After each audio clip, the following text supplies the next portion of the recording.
Nicole Bouteau, bonsoir.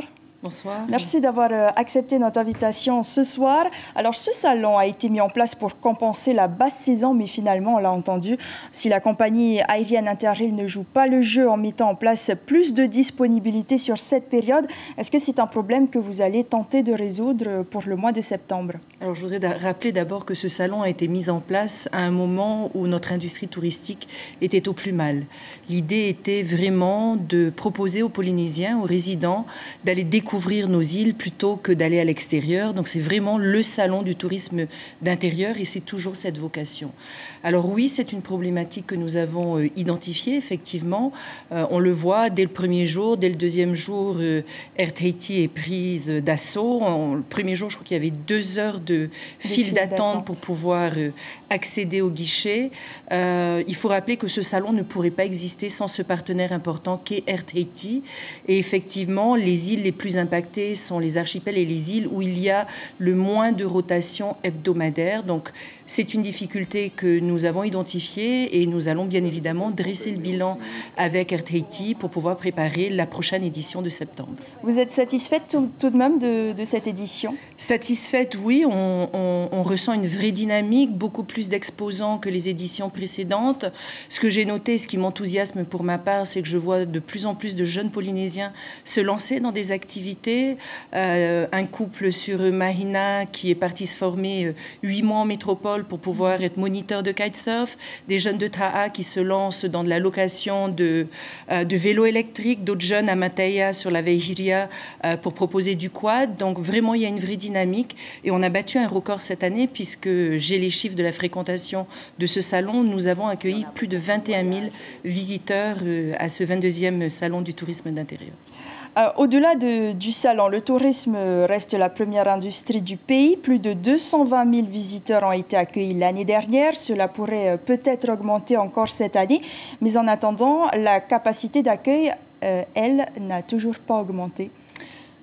Alors, effectivement, nous avons accueilli, nous n'avons pas les chiffres définitifs, mais nous devrions être autour de 210 000 touristes. C'est une progression importante, c'est plus de quasiment 8%, alors que les années précédentes, nous avions depuis 2014 une croissance de 3 à 4%. C'est le renforcement de la desserte aérienne et nous avons accueilli l'ensemble de nos visiteurs, tant dans les hôtels que c'est une vraie embellie pour les pensions de famille qui aujourd'hui, au-delà de Tahiti, de Moorea et de Bora Bora, eh bien, ont des taux d'occupation beaucoup plus élevés que ce qu'elles avaient auparavant. Et puis nous avons également ce nouveau type d'hébergement que sont les meublés du tourisme qui ont bien fonctionné également.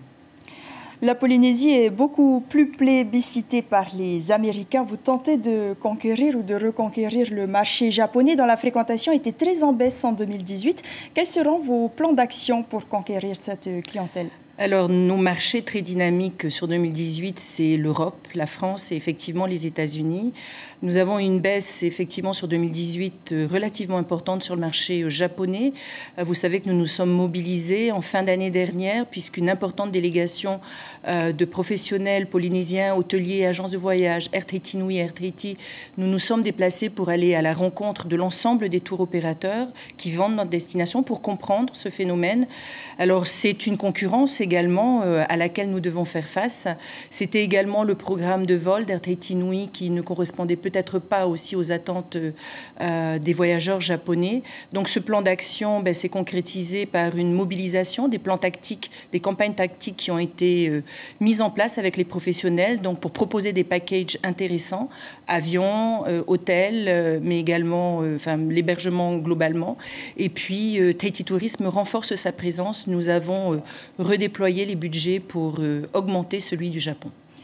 Merci Nicole Bouteau pour ces premières réponses. On se retrouve juste après l'hebdo. Je vous propose donc de voir le résumé de l'actualité de la semaine. Il a été préparé par Carmen Doum et Miranda Aritei.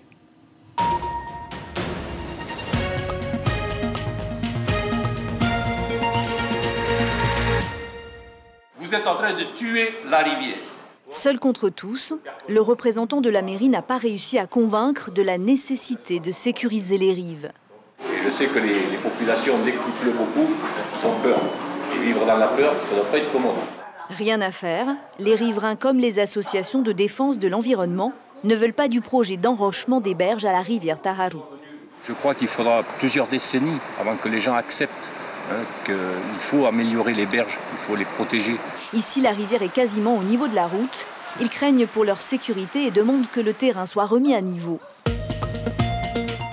Ils pensent ces œufs dans les graines des fruits de la famille des anones, c'est-à-dire des cœurs de bœuf, des corossoles et des tapo-tapo. Ça, c'est pas bon du tout. Mais ça, je suis obligée de jeter. Les larves grossissent en se nourrissant des graines, puis la jeune guêpe perfore le fruit pour sortir. Ce qu'on pense, nous, c'est que y a plus de chances qu'elle soit venue de Hawaï. Mais elle n'est pas venue en volant toute seule avec ses petites ailes. En fait, la plupart des insectes, ils arrivent parce qu'ils sont sur des plants. Les premières attaques ont été constatées il y a 2 ou 3 ans, avant que l'insecte ne se répande en Polynésie.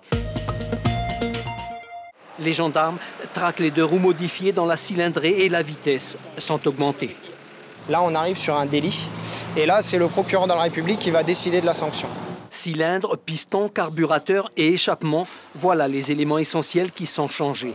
Une centaine de milliers de francs pour transformer ces petits 2 roues en bêtes de course. Depuis la loi du mois d'août est applicable chez nous en Polynésie. Elle prévoit la saisie puis la confiscation. Ces modifications changent les caractéristiques des 2 roues qui ne sont plus homologuées. En cas d'accident, l'assurance ne sera plus valable.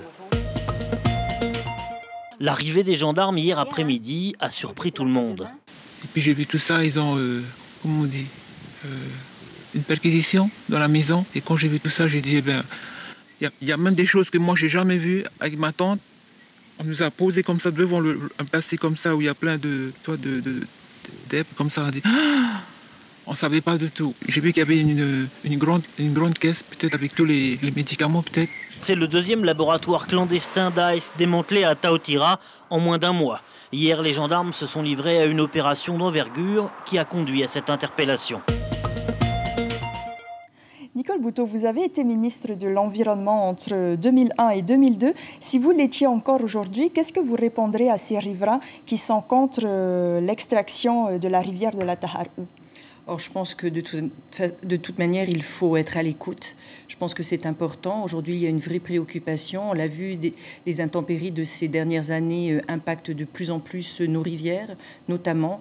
Donc, je pense qu'il nous faut trouver effectivement ce savant équilibre entre le respect de notre environnement, mais également, nous sommes des îles, la nécessité de développer, trouver également d'autres moyens de pouvoir réaliser les infrastructures, puisque nous allons puiser dans les rivières les matériaux pour pouvoir construire. Donc, il nous faut, et je peux vous dire que le gouvernement est particulièrement mobilisé sur ces sujets. Nous profitons aussi de votre présence pour parler de la réforme du Code du travail. Où en sont les discussions aujourd'hui ?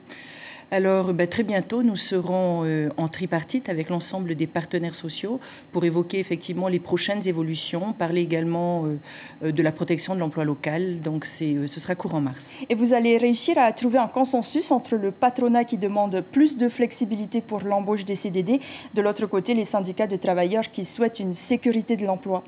Bien, nous le verrons à l'occasion de cette tripartite. Mais en tout cas, les discussions se déroulent de manière sereine, régulièrement, aussi bien syndicats que patronat, sous la direction du travail, sous l'animation de la direction du travail, se rencontrent. Et ce que nous allons présenter est issu de ces travaux. Alors, un dernier mot avant de clôturer cet entretien, Madame la Ministre. La Cour des comptes a publié un rapport sur l'action de l'administration depuis 2013.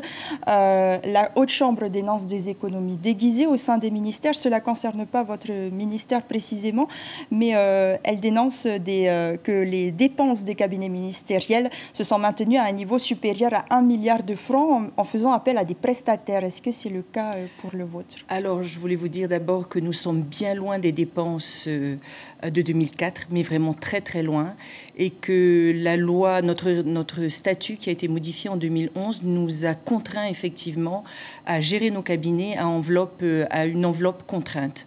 Ça fait partie des points que le président actuellement est en discussion à Paris sur la réforme de notre statut. Et oui, nous faisons appel à de l'expertise, effectivement, pour pouvoir nous aider sur un certain nombre de dossiers. C'est le cas pour ma part sur le Code du travail, où je fais appel à des spécialistes juristes pour nous aider sur ce volet particulier. Des dépenses justifiées, donc. Oui, tout à fait. Merci beaucoup, Nicole Bouteau, d'avoir accepté notre invitation ce soir.